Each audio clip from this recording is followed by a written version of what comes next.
Hey, welcome back to another episode of the Cybersecurity Whisperer for the week of March 9th. And we're excited to chat with you and break down the most critical cybersecurity topics so that you can stay ahead of threats and keep your business secure.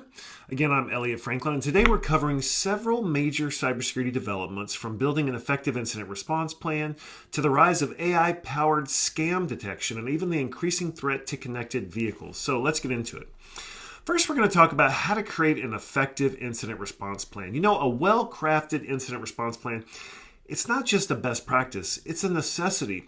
Whether it's a ransomware attack, a supply chain compromise, or a critical infrastructure failure, an organization's ability to respond quickly and effectively can mean the difference between a minor disruption and a catastrophic loss. And so there's just, we always do sets of 3s or 5s, things that are easy to remember.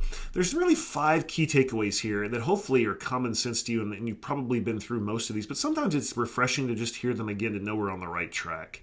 First is to conduct a business impact analysis, a BIA, to understand where your mission critical processes and response priorities are. Second is to establish clear communication protocols so that you can ensure a rapid coordination. Third is to define roles and responsibilities, well ahead of time for security, legal, compliance, and your leadership teams, just so everyone knows and is comfortable with their role and there's no real finger pointing when you get into it. Fourth is to regularly test and refine your plan through tabletop exercises and after action reviews. Those are super critical. And finally, keep response playbooks modular and easy to follow to avoid confusion in a crisis. The worst thing is to have this super detailed 100-page document. You have to go through and look at this appendix and here and here. No, nowadays there's so many open source playbooks and things available. Keep a set of playbooks. And of course, we can't plan for everything, but you can have a playbook for some of the most common 5, 10, even 15 different types of events that that we know are common and popular. And so that you can pull that playbook and start right off with the actions in there. Next, let's talk about this buzzword that seems like it's been going on for years now with zero trust. The traditional cybersecurity perimeter really is dead and has been for a number of years. And so the zero trust model operates on the principle of never trust, always verify. So instead of assuming anything inside a corporate network is safe, zero trust requires continuous authentication and strict access controls. And so again, if we look at kind of the 4 key components, the first is, again, been around forever, and it's, if it were easy to do, it would have been accomplished, but it's not, and that's least privileged access. And that is that users only get the minimum permissions needed for their tasks. Now, what's the challenge about that is, as someone progresses and changes roles, and someone's out on vacation and they get temporary permission, it's often challenging to go back and revisit their access and rebaseline it. And so if a person's been at a company 20 years, they probably have more access than they should. Next is multi-factor authentication, which is ensuring stronger identity verification, not just a username and a password. And that's even getting more complex with folks saying, well, maybe SMS and texting isn't secure because we've got SIM swapping. Maybe push authentication, push on your app is not. Maybe number matching inside the app is. Now there's QR code scanning, to verify so that it checks the hardware on your phone and make sure that that's a phone and the hardware that it's received that response from on the initial setup. All kind of multi-factor FIDO keys, YubiKeys. Microsegmentation is another key component, and that is really to help limit the lateral movement within the network. So if you segment within your network, you do microsegmentation, even and whether that's in the cloud with VPCs and different things, or your traditional data centers and on-prem networks. But segmenting and then further segmenting again to help. And then finally, continuous monitoring, which is using AI and analytics to detect suspicious activity in real time. And so, again, with the rise of cloud-based applications and remote work, implementing zero trust is becoming a necessity for, all modern security strategies. Now, here's some good stuff, that Google's been working on: AI-powered scam detection. So scammers, of course, we know have been leveraging AI to create more sophisticated attacks, and Google is fighting back with AI-driven scam detection in Android phones, and one would only think that Apple will soon be behind them, hopefully. The new features focus on conversational scams where fraudsters manipulate victims over time via text and phone calls.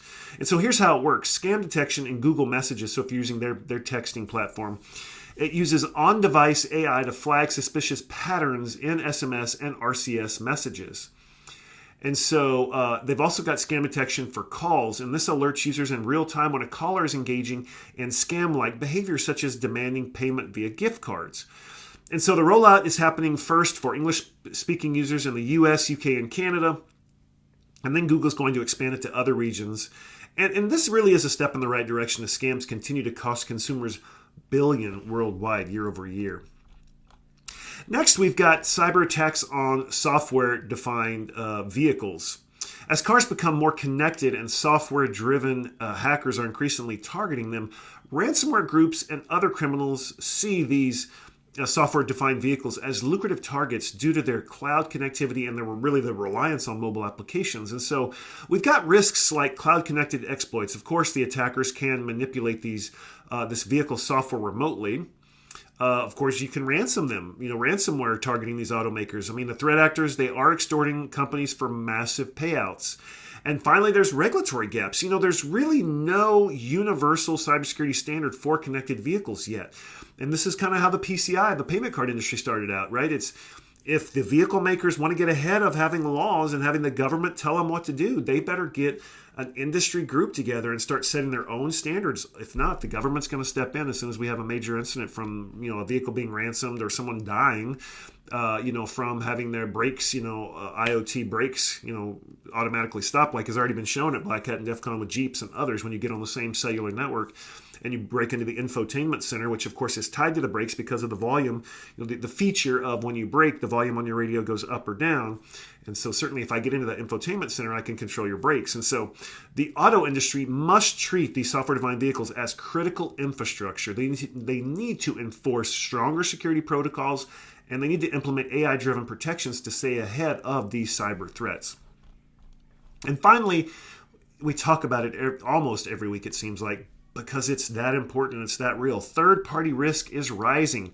These third-party vendors are now one of the biggest attack vectors in cybersecurity. Recent breaches like those at Change Healthcare, CDK Global, and others have shown how supply chain attacks can cause massive disruptions. Again, 31% of cyber insurance claims last year in 2024 were tied to third-party breaches, and I think the numbers should be a lot higher. Probably a lot just weren't reported, or at least aren't public.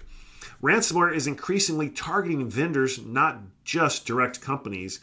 And these organizations must scrutinize vendor security more carefully to mitigate cascading risks.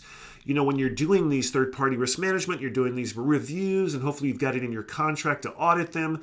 Are you just asking for their SOC 2? Because again, if they paid somebody pay to play and they pass their SOC 2, are you actually asking for attestations of compliance from their internal pen tests or external pen tests, some sort of high-level patching reports? But again, if you don't have those in the contract, they can push back. And if they're a big enough vendor and you aren't, you're kind of stuck. So expect more regulatory pressure on companies to secure their supply chains and enforce stronger vendor risk management strategies. Finally, cybersecurity, of course, is evolving rapidly. And businesses must stay ahead of the curve, from incident response planning and zero trust adoption to AI-powered scam detection and rising third-party risk. These trends really do highlight the urgent need for proactive security strategies. So stay vigilant, stay prepared, and remember, cyber resilience starts with each one of us. That's it for today's episode of Cybersecurity Whisperer. If you've enjoyed the discussion, don't forget to subscribe, share, and leave a review, and we will see you next time.